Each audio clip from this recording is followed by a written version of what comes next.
প্রিয় দেশবাসী, একটা কথা মনে রাখবেন, সব ভালো কিন্তু ভালো নয়। আপনি টয়লেট করবেন, টয়লেটের যখন সময় আসবে তখন আপনি টয়লেট করে কি পাবেন? শান্তি পাবেন, আরাম পাবেন। টয়লেটের সময় আসে না, কিন্তু টয়লেট করা কিন্তু ভালো। আপনি টয়লেটে গিয়ে বসলেন, কুতাইলেন, কুতাইতে শেষ, কিন্তু টয়লেট তো হবেই না, বংশ আপনার অশ্বরূপ ধারণ করবে। টয়লেট করা কিন্তু ভালো, কিন্তু সময় ছাড়া যদি আপনি টয়লেট করেন বা চেষ্টা করেন, সেটা কখনই ভালো নয়।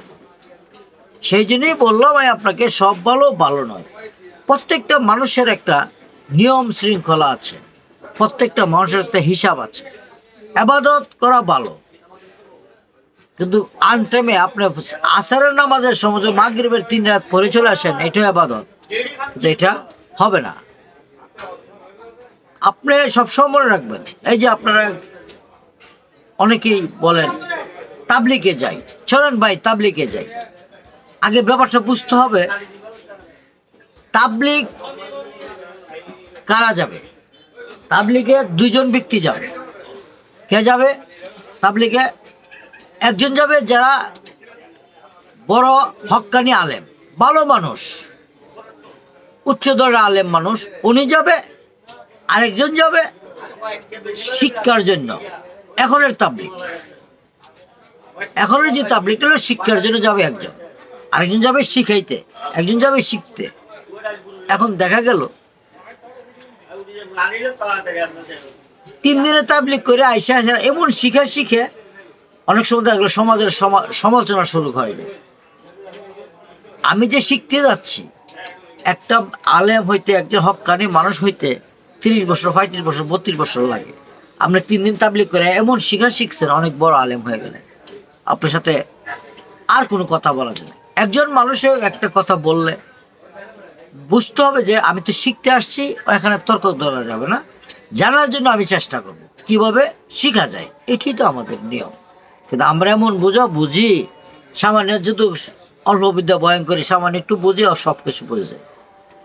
আমি অবাক হয়ে যাই, এটাই আমরা জানতে, সামান্য কিছু শিখতে জানতে রাজি নয়, আমরা অনেক কিছু জেনে ফেলছি।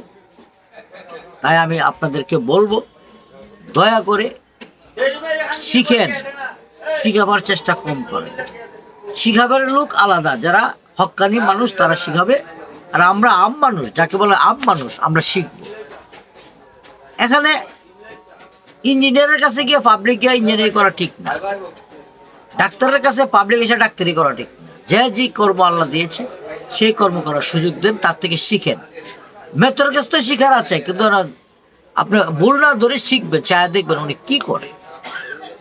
আমরা দেখা গেল কি, যার কর্ম তার থেকে অন্য কর্মকে আমরা ভুল ধরতে যাই।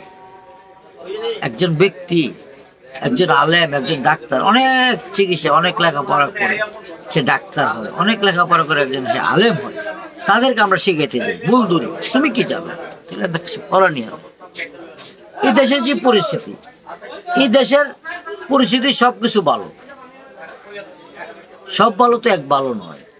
যে কাজটি হচ্ছে ভালো কাজ, কিন্তু সময় আছে, সময়ের পরিপ্রেক্ষিতে কাজটি করতে হবে। আমরা বেসময় টয়লেটের মতো বেসময়কে টয়লেট করতে চেষ্টা করেন, অশ্বরোগ হয়। আমি মনে করি এখন যে কাজটা হচ্ছে ভালো কাজের মধ্যে মন্দ, ভালোর মন্দ কাজ হচ্ছে, এদিকে খেয়াল রাখার দরকার। আর আমরা ভাবছিলাম ছাত্ররা লোভী হবে না, যারা সংসার করে, যারা বয়স্ক মানুষ, তারা লোভী হবে, কারণ সংসারের চাপ, ছাত্রদের কোনো চাপ নেই। তারাই দেখা গেল কি আরো বেশি লোভী হয়ে গেল, দেশটা লোভের ভিতরে পড়ে গেল।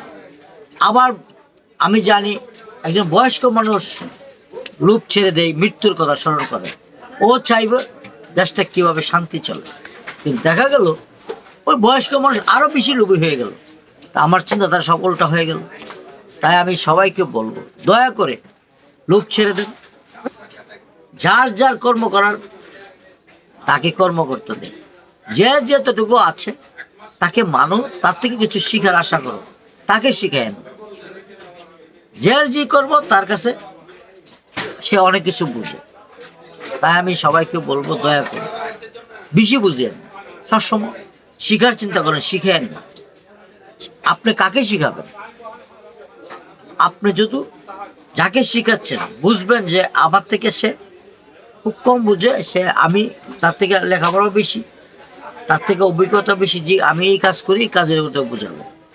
কিন্তু দেখা গেল ফান ওলা এই ডাক্তারের বুঝাইতো, ফান বেছে 3 টাকার ফান, হ্যাঁ এই ডাক্তারের বুঝাইতো, 2 টাকা চা বেছে এই ডাক্তারের বুঝাইতো। এই দেশের পরিস্থিতি এরকম। সবাই ভালো থাকবে।